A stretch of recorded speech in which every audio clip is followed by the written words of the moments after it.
Hey, my name is Lucas and I'm from Newcastle. I've been inside the family court system for the last 3 years. And whilst I'm not going to go into every detail of my own case, because that's not what this is about, this is bigger than me. This is about parents. This is about children.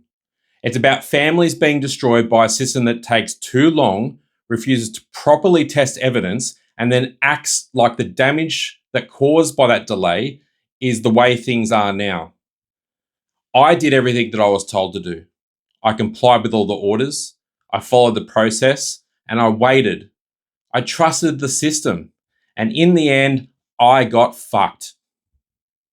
Not because there was clear findings, not because the court found unacceptable risk, not because the court found harm, but because of time. Because the situation that had been allowed to sit for so long that the status quo became the outcome. And that's the problem. If a court never properly decides the key facts, if it never properly tests the allegations, if it never properly determines what caused the separation between a parent and a child, then what the fuck are we doing? Because that's not justice, that's process, that's delay, that's drift. And the child's lives should never be decided by drift. So the path forward is a constitutional challenge in the High Court of Australia. This challenge is going to ask whether family law systems, as it's currently being applied, is still exercising judicial power properly. Because courts are supposed to decide disputes. They are supposed to test evidence. They are supposed to make findings. They are supposed to explain how they got from the evidence to the orders. They are not supposed to let delay, reports, untested allegations, therapy pathways, non-contact periods, and a status quo do the job for them. That's what this is about. I'll be raising issues around the time these proceedings take before a real decision is made. The lack of proper enforcement when orders are breached. The use of allegations that are never properly tested. The use of expert reports and family reports as if they are findings of fact. The use of no contact and therapy first pathways that can leave a parent completely stuck. The way children are separated from a parent and then that separation gets used as the reason to keep them separated. And the complete and utter failure in too many cases to actually test evidence before lives are changed. This is not about attacking child safety, because child safety matters. Real risk matters, real victims matter, real harm matters. But the system is going to say there is risk. Then test it. If the system is going to say there's harm, then prove it. If the system is going to say a child rejected a parent, they decide why. Because risk is not proof. Concern is not proof. An allegation is not proof. And an expert report is not judgment. Expert report. My application is going in on or before the 2nd of July 2026. And I am working towards a broader civil action around the same failures because this cannot be allowed to keep happening. I'm sick of it. I'm sick of parents being destroyed. I'm sick of children being used as weapons. I'm sick of being told one day they'll come back. Fuck that. Children need protection now. Families need justice now. The system needs to be challenged now. I'm not a politician. I'm definitely not a marketing person. And I'm not some polished salesman. I'm a parent who has lived through this bullshit. And I know enough about the law to know this. If the law is being used in a way that destroys families without properly deciding the facts, then that law has to be challenged. And the only way to challenge it is to take it head on. So I need your support. I need people to back the action. I need people to share their stories. I need people to help identify the patterns that I already know exist. You don't need to name your children. You don't need to post court documents. Do not identify the other parties. But if delay, untested allegations, expert opinion, no contact, therapy pathways, or status quo shaped your outcome, then we want to hear from you too. Because this is bigger than one case. This is about whether the courts are still acting like courts. And I'm not backing down.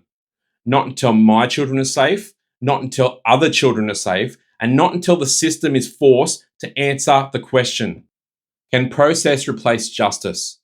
Because as far as I'm concerned, the answer is no. Delay is not process. Process is not judgment. Risk is not proof.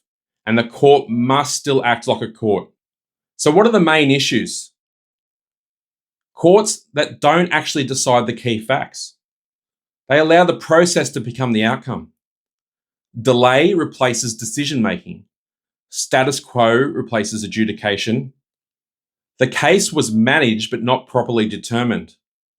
The court relied on what happened during the delay instead of deciding why it happened. The parent-child relationship was damaged while the case was waiting. The damage caused during the process was later used as the reason for the outcome. But then we talk about untested allegations. Serious allegations being made. Allegations that are denied. Allegations that were not properly tested. Allegations of risk or harm were treated as important before findings were made. Allegations that shaped the case before they were proven. The court's not clearly deciding whether alleged conduct actually happened. The court not clearly deciding if the alleged risk was established. The court's relying on concerns instead of findings. But then there's delay. How long the delay was before factual issues were actually tested. Delay that allowed a relationship to break down. Delay that allowed temporary arrangements to become normal and then permanent. Delay that created or entrenched separation. Delay that made it harder to repair relationships. Delay that changed the facts on the ground. And then the courts later relying on those changed circumstances which were caused by delay. And time became the thing that decides a case. Then we talk about the status quo. The interim arrangements became a practical reality. Temporary orders that became permanent. No contact orders that caused children to become entrenched. The court treated the existing situation as a reason to continue it. The status quo in cases that was created before the facts were even decided. And final outcomes that reflected the delay created status quo. And then we talk about child rejection, alienation, separation. The children that stopped spending time with the other parent. The causes of that separation were not properly determined. The courts that don't decide why the children rejected or resisted contact. Why they treated rejection as important without deciding what actually caused it.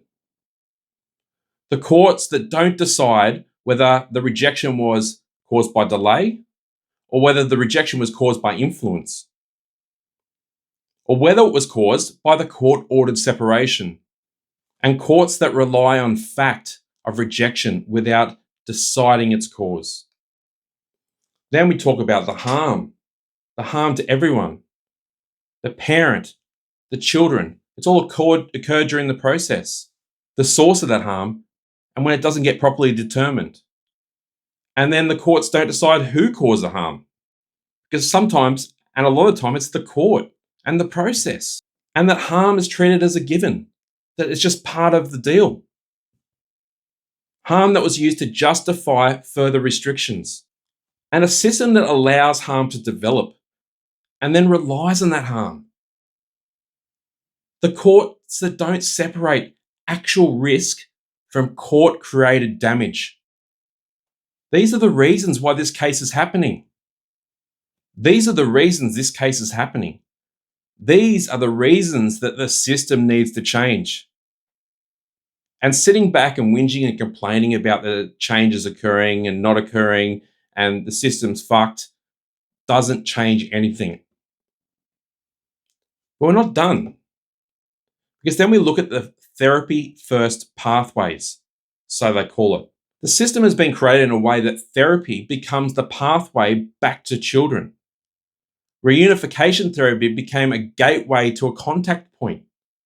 Supervised contact became the gateway to normal time with their parent. But that relies on compliance. That relies on systems that exist to facilitate that. That relies on a parent being genuine and honest and not manipulating the child. And then the use of contact centers. We all know how useless they are, or counseling services that become part of the process instead of the decision. Therapy that doesn't actually restore relationships. Therapy that was delayed, unavailable, or ineffective, and most of it is because of the damage that's been done by the system and the process. And then courts relying on that therapy, even though facts had not been decided.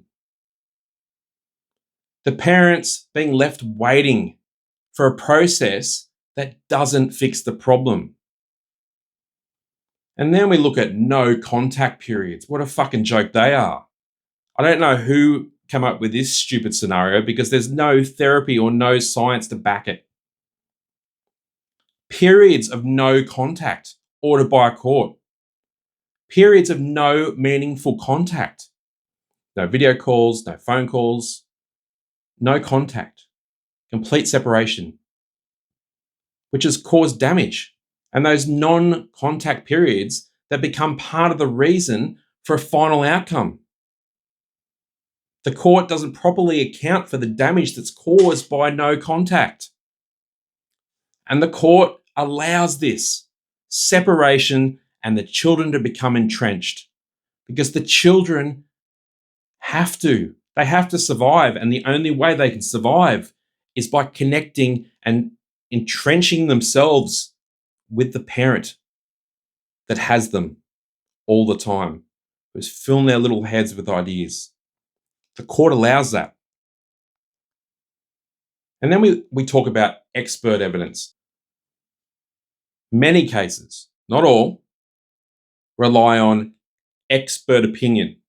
Now, this is an expert who will spend 15 minutes to 30 minutes with your child, generally on one occasion, generally a year or so after proceedings have started.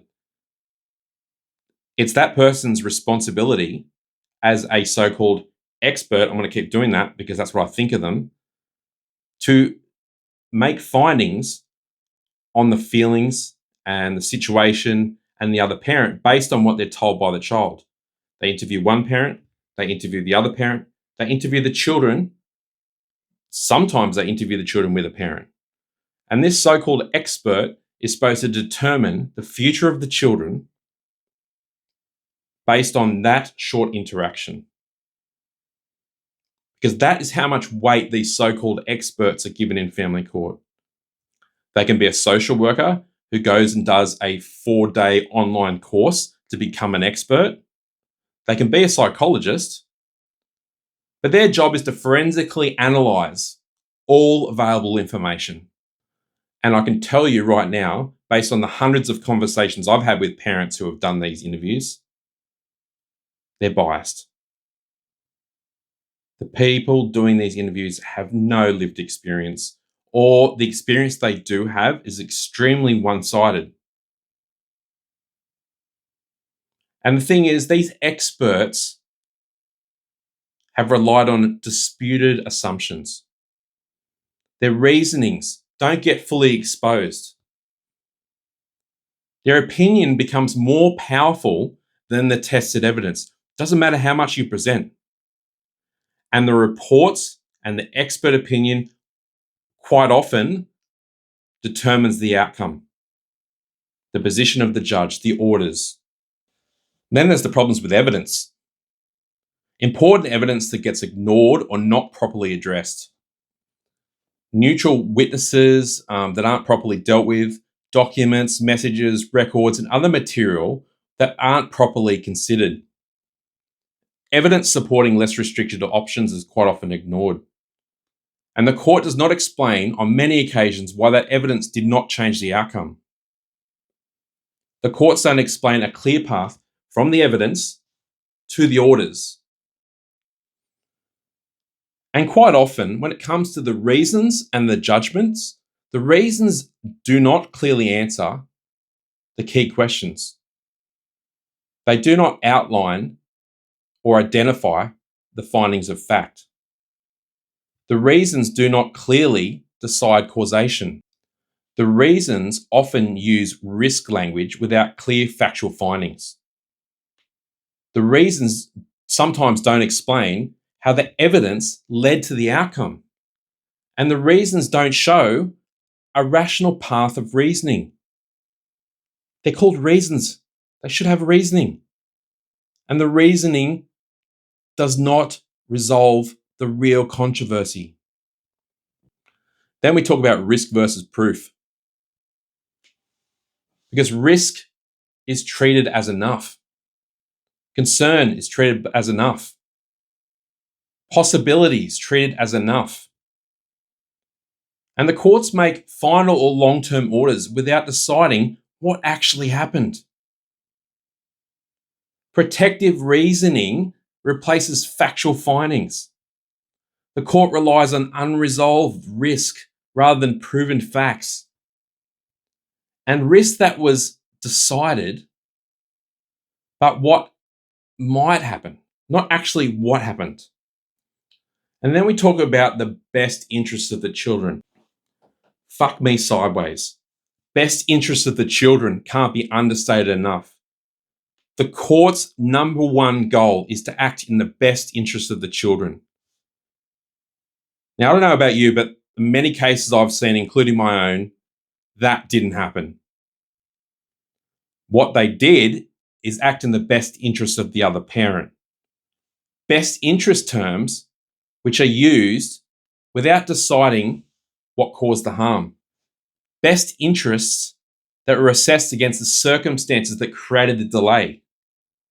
The court looks at a damaged relationship without deciding how it became damaged, and the child's current position as decisive.